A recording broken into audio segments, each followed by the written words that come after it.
ചെമ്പനിപ്പൂ സീരിയലിന്റെ വരാനിരിക്കുന്ന ഒരു എപ്പിസോഡ് റിവ്യൂ വിശേഷങ്ങളിലേക്ക് എല്ലാവർക്കും സ്വാഗതം. രേവതി വന്നിട്ട് തന്റെ സങ്കടം രവിയുടെ അടുത്ത് പറയാണ് കേട്ടോ. അങ്ങനെ സച്ചി വരുന്ന സമയത്ത് രവി സച്ചിയെ ചോദ്യം ചെയ്തുകൊണ്ടിരിക്കുകയാണ്.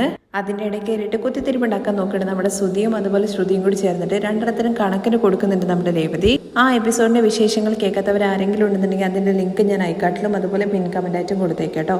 ബാക്കി വിശേഷങ്ങൾ നോക്കാം. അങ്ങനെ രേവതി പറയുന്നുണ്ട്, അങ്ങനെ വരുന്നവരും പോകുന്നവരൊക്കെ ഞങ്ങളുടെ നെഞ്ചത്ത് കയറാൻ വേണ്ടി ശ്രമിച്ചു കഴിഞ്ഞാൽ അത് നോക്കിയിട്ട് ഞങ്ങൾ വെറുതെ ഇരിക്കണോ എന്നുള്ള കാര്യത്തെക്കുറിച്ച് ചോദിക്കുമ്പോഴേക്കും ചന്ദ്ര രേവതിയുടെ അടുത്ത് പറയാണ്, നിന്റെ ഒച്ചയെടുക്കലൊക്കെ ഞങ്ങളുടെ അടുത്ത് കാണിക്കാൻ മാത്രമേ നിനക്ക് പറ്റുള്ളൂ. നിന്റെ അനിയന്റെ കൈ ഓടിച്ചിട്ട് വന്നില്ലേ, ദേ നിൽക്കുന്നു, അവനെ നീ ചോദ്യം ചെയ്യേ. അത് കേൾക്കുമ്പോൾ നമ്മുടെ രേവതി സച്ചിയെ ഇങ്ങനെ നോക്കുന്നുണ്ട്. സച്ചി തിരിച്ചും.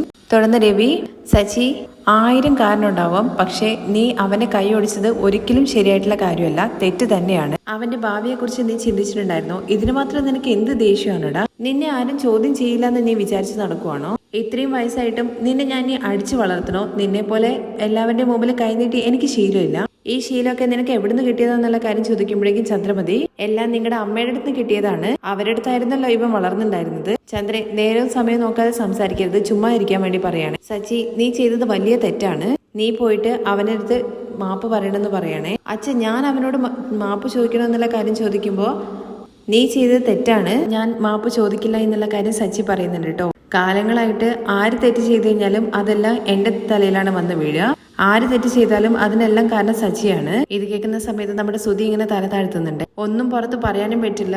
അവസാനം ഞാനായിരിക്കും മോശപ്പെട്ടവൻ. ആയിക്കോട്ടെ അച്ഛാ, അങ്ങനെ തന്നെ ആയിക്കോട്ടെ, ഞാൻ മോശപ്പെട്ടവനെ തന്നെ ആയിക്കോട്ടെ, പക്ഷെ എന്നെ കൊണ്ട് ആരോടത്തും മാപ്പ് ചോദിക്കാനൊന്നും പറ്റില്ല എന്ന് പറഞ്ഞിട്ട് സച്ചി അവിടെ നിന്ന് പോവാണ് കേട്ടോ. സച്ചിയുടെ സംസാരം കേൾക്കുമ്പോഴേ രവിക്ക് മനസ്സിലാവുന്നുണ്ട് എന്തോ ഒരു കാര്യമുണ്ട് എന്നുള്ള കാര്യമാണ്. അങ്ങനെ ഓരോ വഴിക്ക് ഓരോരുത്തർ പോകുന്നുണ്ട് കേട്ടോ. പക്ഷെ ചന്ദ്രപതിയാണെന്നുണ്ടെങ്കിൽ മനസ്സിൽ വിചാരിക്കുന്നുണ്ട്, ഇത്രയും നാളെ രണ്ടും കൊഞ്ചി കൊഴിഞ്ഞ് സ്നേഹം കാണിക്കുകയായിരുന്നു, ഇപ്പോഴാണ് ഇങ്ങനൊരു പ്രശ്നം വരിക എന്നുള്ള കാര്യത്തെക്കുറിച്ച് ഞാൻ നോക്കിക്കൊണ്ടിരിക്കുകയായിരുന്നു. എന്തായാലും ഈ അവസരം മുതലെടുത്തിട്ട് രണ്ടെണ്ണത്തിനെയും പുറത്താക്കണം എന്നുള്ള കാര്യത്തെക്കുറിച്ചാണ് ചന്ദ്രപതി ചിന്തിക്കുന്നത്. തുടർന്ന് രേവതി ഇങ്ങനെ കരഞ്ഞുകൊണ്ട് അടുക്കളയിൽ എന്തോ ചെയ്തുകൊണ്ടിരിക്കുമ്പോൾ അങ്ങോട്ടേക്ക് സച്ചി വരുന്നുണ്ട് കേട്ടോ. നീ എന്താ വിചാരിച്ചുകൊണ്ടിരിക്കുന്നത്? നിനക്ക് എന്തെങ്കിലും ദേഷ്യം ഉണ്ടെങ്കിൽ നീ അത് എൻ്റെ അടുത്ത് പറയണം, അല്ല അത് പോയിട്ട് അച്ഛൻ്റെ അടുത്തല്ല പറയണമെന്ന് പറയുമ്പോൾ എൻ്റെ വിഷമം ആരുടെടുത്തെങ്കിലും പറഞ്ഞ് എനിക്ക് കരയണല്ലോ, അതുകൊണ്ടാണ് എൻ്റെ അമ്മയുടെ അടുത്ത് പോയി പറയാൻ വേണ്ടി പറ്റില്ല. കാരണം നിങ്ങൾ ചെയ്ത പ്രവൃത്തി ആലോചിച്ചിട്ട് അമ്മ തന്നെ മനസ്സ് വിഷമിച്ചുകൊണ്ടിരിക്കുകയാണ് എന്ന് കരുതിയിട്ട് നീ എന്തിനാ അച്ഛനോട് പറഞ്ഞത്? എനിക്കതിന് അച്ഛനില്ലല്ലോ പറയാൻ വേണ്ടിയിട്ട്. ഈ വീട്ടില് എന്നെ സമാധാനിപ്പിച്ച് 2 വാക്ക് പറയുന്നത് അച്ഛൻ മാത്രമാണ്, അതുകൊണ്ട് ഞാൻ അച്ഛൻ്റെ അടുത്ത് പറഞ്ഞത്. ഇതൊന്നും മനസ്സിൽ വെക്കാൻ വേണ്ടി പറ്റില്ല ഒരിക്കലും. ഞാൻ എത്രയാണ് മനസ്സിൽ അടക്കി വെക്കുന്നത്,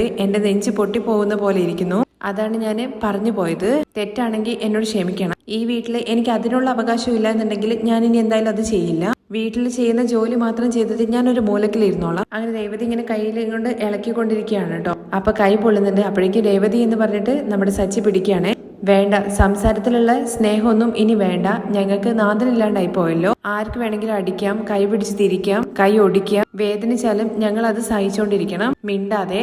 അറിയാത്തോണ്ട് ചോദിക്കാണ് സച്ചേട്ടാ, എന്റെ വീട്ടിൽ നിങ്ങൾക്ക് എന്ത് മര്യാദ കുറവാണ് ഉണ്ടായത്? എന്റെ അമ്മ നിങ്ങളെ കുറിച്ചിട്ട് നാട്ടിൽ മൊത്തം അത്രയും അഭിമാനത്തോട് കൂടിയിട്ടാണ് സംസാരിക്കാറ്. അവരെ എല്ലാവരും നിങ്ങൾ ഒറ്റ ദിവസം കൊണ്ട് ഇങ്ങനെയാക്കിയില്ലേ, മനസ്സ് വിഷമിപ്പിച്ചിട്ട്. രേവതി, അവൻ എന്താ ചെയ്തതെന്നുള്ള കാര്യം അറിയുമെന്ന് സച്ചി ചോദിക്കുമ്പോഴേക്കും, നിങ്ങളുടെ ഫ്രണ്ടിനെ അടിച്ചത് ആ ആന്റണിയാണ്, അവനല്ലേ അടിക്കേണ്ടത്? അവനൊരു ചെറിയ പയ്യനല്ലേ, അവന്റെ കൈ പിടിച്ച് ഓടിച്ചില്ലേ? അവന്റെ പഠിപ്പിനെ കുറിച്ചും അവന്റെ ജീവിതത്തെ കുറിച്ചും നിങ്ങളൊന്നും ചിന്തിച്ചിട്ടുണ്ടായിരുന്നോ? ഞങ്ങളുടെ വീട്ടിലൊരാളായിരുന്നെങ്കിൽ നിങ്ങൾ ചിന്തിച്ചേനെ. ഞങ്ങള് മൂന്നാമതൊരാളല്ലേ? ഞങ്ങളുടെ വീട്ടുകാരെ കുറിച്ചിട്ട് നിങ്ങൾ എന്തിനാ ചിന്തിക്കുന്നതല്ലേ? നിങ്ങളെ ഞാൻ നന്നായിട്ട് മനസ്സിലാക്കിയെന്നാ വിചാരിച്ചത്. എന്നാൽ ഓരോ നിമിഷം നിങ്ങൾ മാറിക്കൊണ്ടേയിരിക്കും. നിങ്ങളെ വിശ്വസിച്ചിട്ട് ഞാൻ കബളിപ്പിക്കപ്പെട്ടുകൊണ്ട് നിൽക്കുവാണ്. എല്ലാം എന്റെ തെറ്റാണ്, ക്ഷമിക്കണം. രേവതിയുടെ സങ്കടമൊക്കെ കേട്ടിട്ട് നമ്മുടെ സച്ചി ഒന്നും മിണ്ടാതെ അവിടുന്ന് പോവാണ് കേട്ടോ ചെയ്യുന്നത്. തുടർന്ന് നമ്മുടെ ചന്ദ്രമതി ആണെന്നുണ്ടെങ്കിൽ ടെറസിൽ പോയിട്ട് ബാമയെ വിളിക്കാൻ കേട്ടോ. അതേ ബാമയെ പണ്ടത്തെ പോലെ വീണ്ടും തുടങ്ങി. ആ കുടിയനുണ്ടല്ലോ, അവളെ ചവിട്ടി മെതിക്കാണ് ഇപ്പൊ പൂക്കെട്ടുകളാണെന്നുണ്ടെങ്കിൽ അവന് തിരിച്ച് കണക്കിന് കൊടുക്കാനും തുടങ്ങി.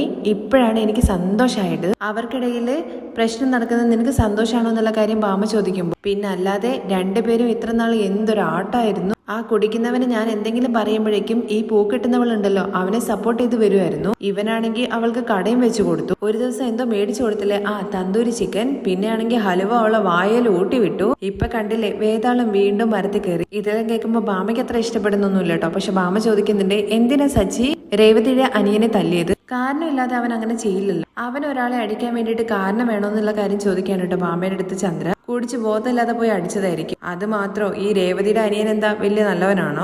അവനെയും ബൈക്ക് മോഷ്ടിച്ചവനല്ലേ, അവന് നല്ലോണം കിട്ടേണ്ടവൻ തന്നെയാണ്. അതല്ല ചന്ദ്രേ, എങ്ങനെയാ നിന്റെ വീട്ടിൽ മാത്രം ഇങ്ങനെ ദിവസം ദിവസം ഓരോരോ പ്രശ്നങ്ങൾ വരുന്നത്? അതും ആര് കാരണം വരുന്നതാണ്? ഈ കുടിക്കുന്നവനും അതുപോലെ പൂക്കിട്ടുന്നവളും കാരണമല്ലേ? ഇവളെ ഇവൻ കെട്ടിക്കൊണ്ടു വന്ന നാള് മുതൽ ഈ വീട്ടിൽ പ്രശ്നം മാത്രമേ വരുന്നുള്ളൂ. രവിയേട്ടനാണെങ്കിൽ ഇവളെ തേടി പിടിച്ച് കൂട്ടിക്കൊണ്ടു വന്നതാണ്. ഒരു അന്തസ്സോ പെരുമയോ ഒന്നും നോക്കിയില്ല, അതുകൊണ്ടാണ് ഇങ്ങനെ. എന്നാ നോക്ക്, ഞാൻ കൂട്ടിക്കൊണ്ടുവന്നിരുന്ന ശ്രുതിയില്ലേ, അവള് എന്ത് ഗൗരവത്തോടു കൂടിയാ നടക്കുന്നത്. അപ്പോഴേക്കും ഭാമ പറയുന്നുണ്ട്, ചന്ദ്രേ, ഞാൻ തേടിക്കൊണ്ടുവന്ന മരുമകള് അത് നീ മറക്കരുത്. അതെ, ശരി തന്നെയാണ്, അത് അങ്ങനെ തന്നെ ഇരിക്കട്ടെ. അവളെ ഞാനല്ലേ മരുമകളായിട്ട് സ്വീകരിച്ചത്. ശ്രുതിയും ശ്രുതിയും നന്നായിട്ട് ജീവിക്കുന്നുണ്ട്. പിന്നെ വർഷയാണെന്നുണ്ടെങ്കിൽ ശ്രീകാന്ത് തേടി പിടിച്ചതാണെന്നുണ്ടെങ്കിലും അവർക്കിടയിൽ വലിയ പ്രശ്നമൊന്നും വരുന്നില്ല. ചെറിയ ചെറിയ പ്രശ്നങ്ങളൊക്കെ ഉണ്ടെങ്കിലും അത് അവരുടെ റൂമിൽ തന്നെ അവര് അവസാനിപ്പിക്കും. സഭയിലേക്കൊന്നും കൊണ്ടുവരത്തൊന്നുമില്ല. എന്നാ ഈ പൂക്കെട്ടുന്നവളുണ്ടല്ലോ, തെരുവിൽ നിന്നിട്ട് വ്യാപാരം ചെയ്യുന്നവളല്ലേ, അതുകൊണ്ടാണ് തെരുവ് കച്ചറ പോലെ നടത്തുന്നതെന്ന് പറയാണ്. ഇത് കേൾക്കുമ്പോ ഭാമ ചോദിക്കുന്നുണ്ട്, എന്ന് കരുതിയിട്ട് നീ ഇങ്ങനെയൊക്കെ പറയാണോ? ഞാൻ സത്യമല്ലേ പറയുന്നത്. ഏത് എവിടെന്നാ വന്നതെന്ന് വെച്ചാൽ അതിനനുസരിച്ചുള്ള ബുദ്ധിയല്ലേ കാണൂ. ഇവരുടെ നിന്നൊക്കെ മര്യാദ നമുക്ക് പ്രതീക്ഷിക്കാൻ വേണ്ടി പറ്റുമോ? നീ നോക്കിക്കോ, അധികം വൈകാതെ തെരുവിൽ നിന്ന് അടിച്ച് പിരിയാനാ പോകുന്നത്. ഈ കുടിക്കുന്നവനാണെങ്കിൽ അവളെ ചവിട്ടി മെതിക്കാൻ പോവാണ്. അവളാണെങ്കിൽ തനിയെ തന്നെ അവളുടെ അമ്മയുടെ വീട്ടിലേക്ക് പോയിക്കോളും. ഇത് നടക്കോ ഇല്ലയോ എന്നുള്ള കാര്യം മാത്രം നീ കണ്ടോ. ഇത് കേൾക്കുമ്പോ ഭാമയ്ക്ക് ചൊറിഞ്ഞു വരുന്നുണ്ട്, പക്ഷെ ഒന്നും പറയാൻ പറ്റില്ലല്ലോ. അപ്പൊ നീ സന്തോഷത്തിലാണല്ലേ എന്നുള്ള കാര്യം ഭാമ ചോദിക്കുന്ന സമയത്ത് ഒരുപാട് സന്തോഷത്തിലാണുള്ളത്. അത് പറയാൻ വേണ്ടിയിട്ട് ഞാൻ നിന്നെ ഫോൺ ചെയ്തത് തന്നെ. ഇനി വേറെ എന്തെങ്കിലും കൂത്ത് നടന്നിട്ടുണ്ടെങ്കിൽ ഞാൻ നിന്നെ ഫോൺ ചെയ്ത് പറയാം, വെക്കട്ടെ എന്ന് പറഞ്ഞിട്ട് ഫോൺ വെക്കാനുണ്ട് ചന്ദ്ര. അങ്ങനെ ഭയങ്കര സന്തോഷത്തിൽ ഫോൺ വെച്ച് തിരിഞ്ഞു നോക്കുന്നത് നമ്മുടെ രവിയുടെ മുഖത്തേക്കാണ് കേട്ടോ. അങ്ങനെ ചന്ദ്രമതി എന്തോ പോലെ ആവുന്നുണ്ട് കേട്ടോ. ചന്ദ്രമതി നൈസായിട്ട് താഴേക്ക് ഇറങ്ങി പോകുന്ന സമയത്ത്, നീ താഴേക്ക് പോ, ഞാന് നിന്നെ കുറിച്ച് അശോകനെ വിളിച്ചിട്ട് 4 കാര്യം പറയട്ടെ എന്ന് പറയണേ. നിങ്ങൾ എന്നെ കുറിച്ച് പറയാൻ വേണ്ടി പോവാണെന്നോ? അതേ, പോവാണ്. വീട്ടിൽ നടക്കുന്ന കാര്യങ്ങൾ പുറത്ത് പറയുന്നത് നിനക്കൊരു ശീലായി പോയി. ഞാൻ നിന്റെ കുറച്ച് കഥകളും അശോകന്റെ അടുത്ത് പറഞ്ഞിട്ട് വരാം. അതല്ല, ഞാൻ ചുമ്മാ ഭാമയുടെ അടുത്ത് ഇത് എന്ത് ശീലാണ് കുടുംബത്തിലെ കാര്യങ്ങൾ പുറത്ത് പറയുന്നത്? എന്തോ വീടിന്റെ അടുത്തുള്ള വീട്ടിൽ എന്തോ പ്രശ്നം നടക്കുന്നത് പോലെ അത്ര സന്തോഷത്തിൽ പറയുന്നു നീ. അവർക്കിടയിൽ എന്തോ ചെറിയ പ്രശ്നം, അത് പറ്റുവാണെന്നുണ്ടെങ്കിൽ പരിഹരിച്ചു വിടണം, അല്ലെങ്കിൽ മാറി നിൽക്കല്ലേ വേണ്ടത്. അത് ചെയ്യുന്നതിന് പകരം നീ നാട്ടിലെല്ലാവരുടെ അടുത്തും കൊട്ടിഘോഷിച്ച് നടക്കുവാണോ? ഞാൻ അവളുടെ അടുത്ത് മാത്രമല്ലേ പറഞ്ഞെന്നുള്ളൂ എന്നുള്ള കാര്യം ചന്ദ്രമതി ചോദിക്കും. എന്തേ അതുകൊണ്ട് നിർത്തിയത്? നിനക്ക് ഞാനൊരു മൈക്ക് മേടിച്ചു തരാം, നാട്ടിലെല്ലായിടത്തും ഓടി നടന്ന് പറഞ്ഞോ നീ? അപ്പൊ ചന്ദ്രമതി ചോദിക്കുന്നുണ്ട്, അതിന് മാത്രം ഞാനിപ്പോ എന്താ ചെയ്തത്? നീ ചെയ്തത് തെറ്റാണെന്നുള്ള കാര്യം നിനക്ക് മനസ്സിലാവുന്നില്ലേ ചന്ദ്രേ? എന്തോ പുറത്തുള്ള ആൾക്കാരെ കുറിച്ച് പറയുന്നത് പോലെ സംസാരിക്കുന്നു.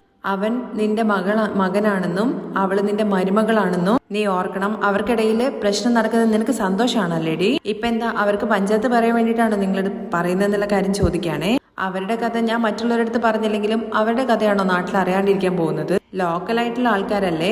നീ എന്താ ലോക്കലായിട്ട് അവരിൽ കണ്ടത്? നിന്റെ അച്ഛനും അമ്മ എന്താ ലണ്ടൻ കുടുംബമാണോ എന്നുള്ള കാര്യം ചോദിക്കുകയാണേ. അപ്പോഴേക്കും ചന്ദ്രമതിക്ക് ദേഷ്യം വരുന്നുണ്ട് കേട്ടോ. ഇത് നോക്ക് രവിയേട്ട, എന്റെ വീട്ടുകാരെ കുറിച്ച് പറയുന്ന പണിയൊന്നും വെക്കണ്ട കേട്ടോ.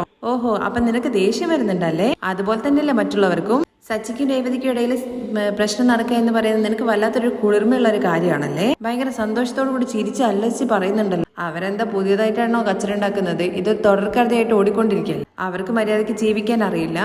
ഇവരുടെ കാരണം മറ്റു 2 മക്കൾക്കും മര്യാദയ്ക്ക് ജീവിക്കാൻ വേണ്ടി പറ്റുന്നില്ല. അതുകൊണ്ടാണ് അവരെ മാറ്റി നിർത്താൻ ഞാൻ പറഞ്ഞതെന്ന് പറഞ്ഞ് തുടങ്ങുമ്പോഴേക്കും നിർത്ത്. നീ എങ്ങോട്ടാ വളഞ്ഞ തിരിവിന് വരുന്നെന്നുള്ള കാര്യം എനിക്കറിയാം. അവരെ തനിയെ വിടുന്ന കാര്യത്തെക്കുറിച്ച് നീ സംസാരിക്കരുതെന്ന് നിന്റെ അടുത്ത് ഞാൻ എത്ര തവണ പറഞ്ഞു. ഭാര്യ ഭർത്താക്കന്മാർക്കിടയിൽ പ്രശ്നം വരുന്നത് സാധാരണയായിട്ടുള്ള കാര്യമാണ്. അത് അവര് തന്നെ ശരിയാക്കിക്കോളൂ. നീ മൈക്ക് സെറ്റ് വെച്ചിട്ട് നാട് മുഴുവൻ അറിയിക്കണ്ട. നീ നിന്റെ പണി നോക്കി പോയെന്ന് പറഞ്ഞിട്ട് ചന്ദ്രമതി ആട്ടി ഓടിക്കാണ് കേട്ടോ രവി. അങ്ങനെ ചന്ദ്രമതിയുടെ മുഖത്തടിച്ചതുപോലെ നല്ല കണക്കിന് കൊടുത്തിട്ടാണ് കേട്ടോ രവി വിടുന്നത്.